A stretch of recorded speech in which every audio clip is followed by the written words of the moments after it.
Shambho Mahadev Dev Shiv Shambho Mahadev Devesh Shambho Shambho Mahadev Dev Shiv. Hi friends, this is NJ, host on this channel. So we are going to start our discussion on a new subject today, which is graphology, also known as the handwriting analysis.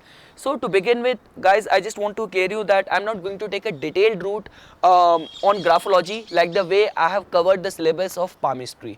It's going to be very simple. It's going to be simple 7-8 videos in which I'll try to make you understand the major terminologies used in the graphology. It is important because see, if you have followed all of my videos on palmistry, and even if you have bought some books of palmistry written by Western palmist, there you will find the sync of handwriting analysis, graphology, because many palmists who also follow graphology, they have, while explaining important terminologies, important concept of palmistry, have made make a sync of the graphology as well. So these videos will help you understand palmistry better, and along with that, even standalone graphology has its own advantages as well. So let's just start our discussion. To begin with, the important FAQs. First of all, the meaning of graphology. So graphology is a Greek word which is made by combining two words. Graph, which means I write, and logy means to study. So it is the study of the the graph, different graph patterns, whether in the form of the writing, whether in the form of the doodling.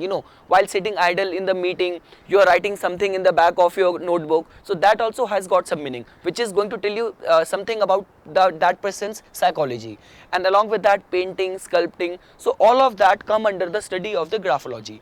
Now when it comes to understanding its advantages, so first of all, it's a psychological analysis. It tells you about someone's personality. It will help you. If you have understood graphology, it will not only help you understand yourself but also people around you, to improve your job performances, to improve and better your personal and professional relationship.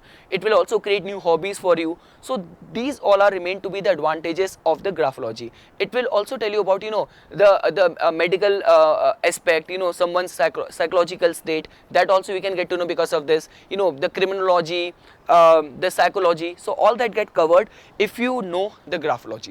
Now when it comes to the scope of this science, so first of all, let just understand it on the basis of what does graphology can help you with and what it cannot help you with. So first of all, what it can help you with is that, like the way I have already explained, while employment screening, you have to hire someone. You just ask that person to write something on a piece of paper, because see, we even have to accept that in today's day and age, majority of the work we do on the laptops only, on the computers only. But still, at the time of employment, you can just make someone write on a piece of paper, which will give you fair idea about that person's personality.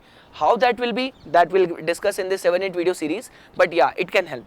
Second thing is, while getting into any relationship, to check the compatibility, there it can help you with, you want to do social services, to study of the, alcoholics and all the prisoners, there also it can help you with. So there are certain areas where this science can prove to be of great help.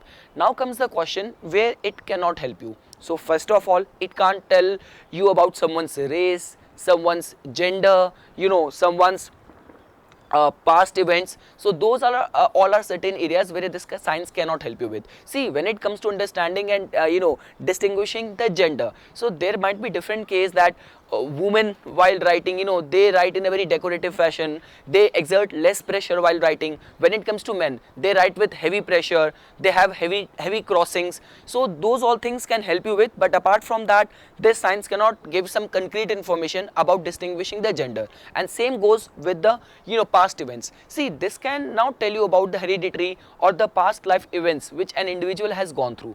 All what it can tell you about is that how the person has got affected because of his environment. So that we can get to know.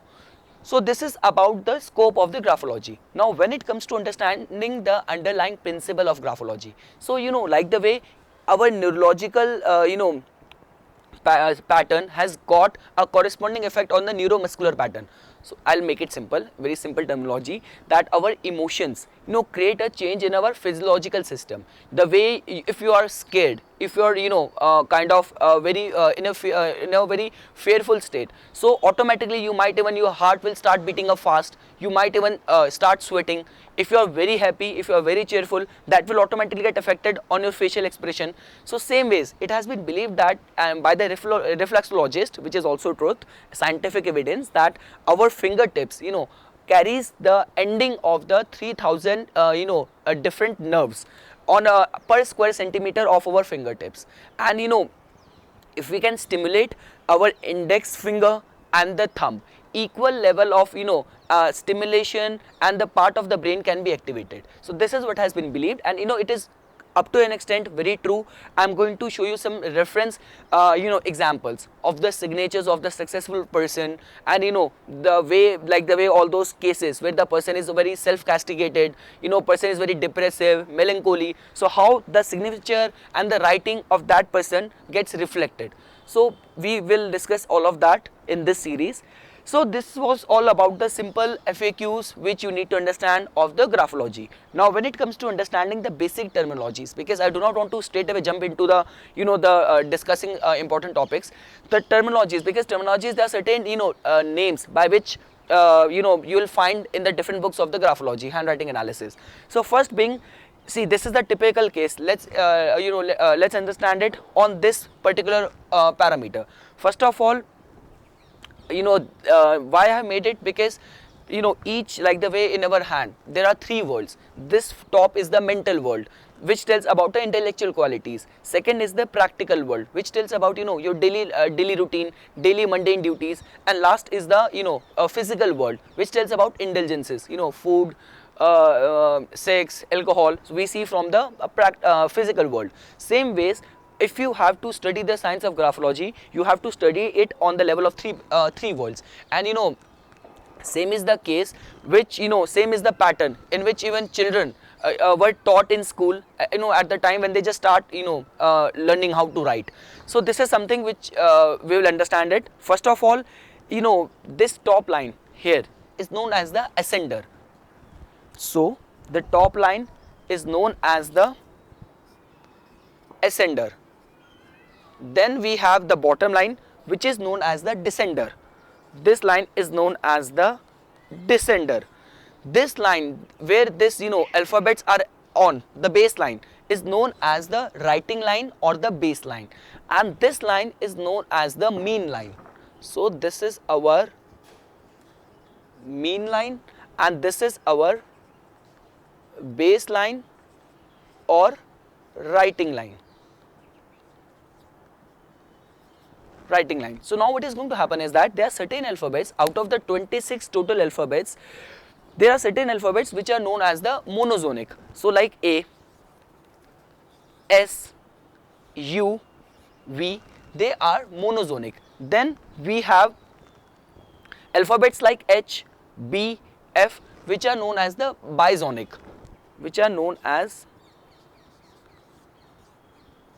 because there you will see they are starting from the baseline or the writing line and touching till the ascender line. So they are known as the bisonic, which can be of two types. There can be H and B, and there is also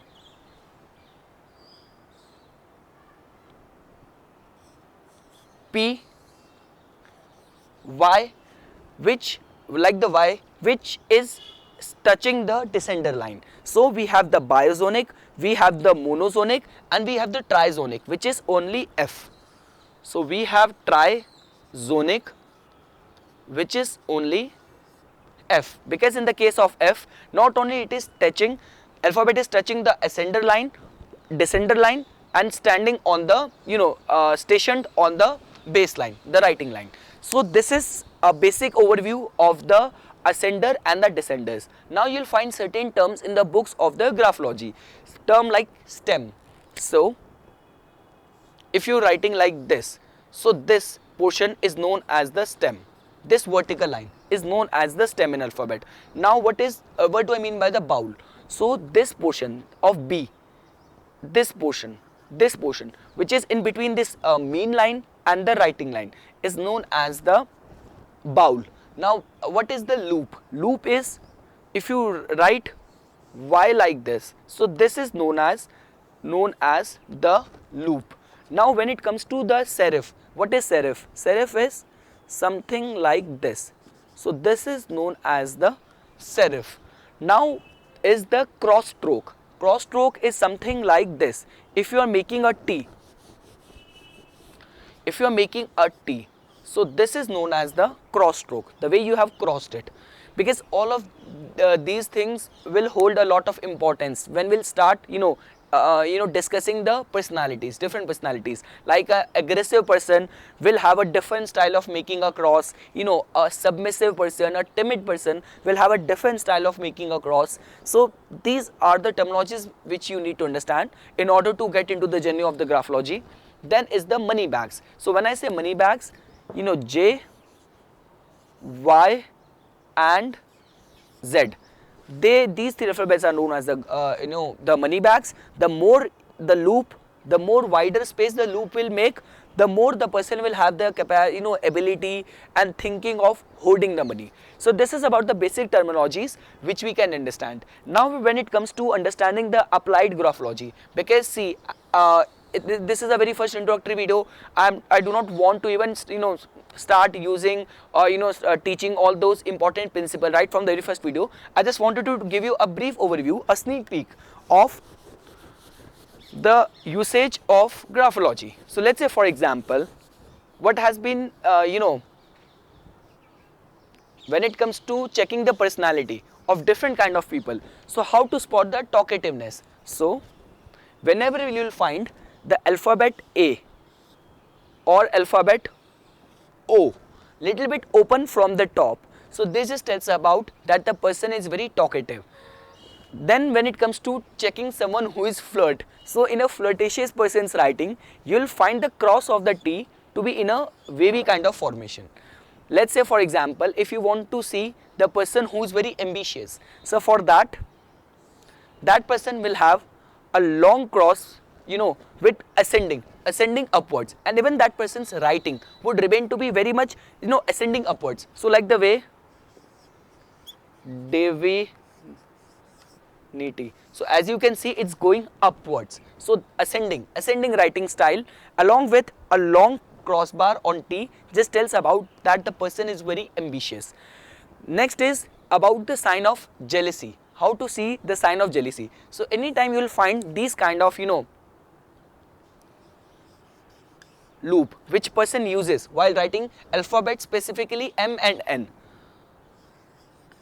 this kind of loop. So this just tells about that the person has got little bit of the jealousy kind of nature. When it comes to understanding the libido and money, so that the alphabet G, N, Y tells us about. Like the way I have said, A tells about the talkativeness, the oratory of someone. Same ways, G and Y are the two alphabets which are chiefly studied in order to check the sexuality and libido of someone.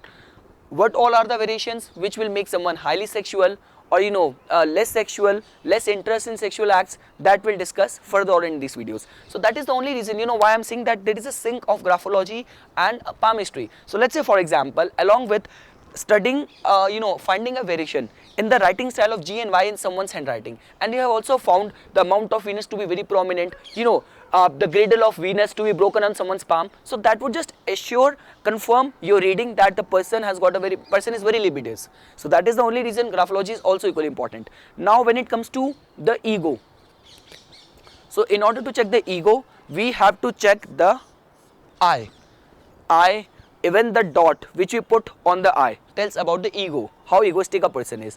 When it comes to the self-castigating nature, all those people who have this very ability to remain in the past, they speak something and then they in the very next moment they will contradict themselves. So how can we see that? So self-castigating nature is something like this: the person has write this name and he has cut the previous letter. So this just tells about little bit of the self-castigating nature. When it comes to the desire for attention, so higher loop, someone who writes like this. So this just tells about the person desires for attention. You know, each and every variation in the handwriting tells about someone's personality. You know, our handwriting, see, the thing is, when you'll start studying the graphology, so you'll not be considered and treated as an amateur. Many times when we see the writing, we are able to say that these two writings are of different person, but what all are the parameters on which these writings are different, that we'll get to know after studying the graphology, because each thing, each entity tells about someone's personality. Our signature tells about our individuality. The small letter tells about someone's mental development. Capital letter tells about someone's personal taste, you know, and the terminal stroke, like the way we write the name, how we are ending it, whether the terminal stroke is ending over here or it's going like this. This also tells about degree of generosity. The slope of writing, whether the whole writing word is slanting outwards or it's slanting backwards, that also tells about the degree of affection in someone's personality. So that all we are going to discuss in the successive videos. So this is all what I wanted to say on the introductory video. In the upcoming videos, we'll start our discussion on different pillars of the graphology. So I hope I made myself very informational and clear in this video. For further more updates and notification on graphology, please subscribe my channel and like my Facebook page. Thanks.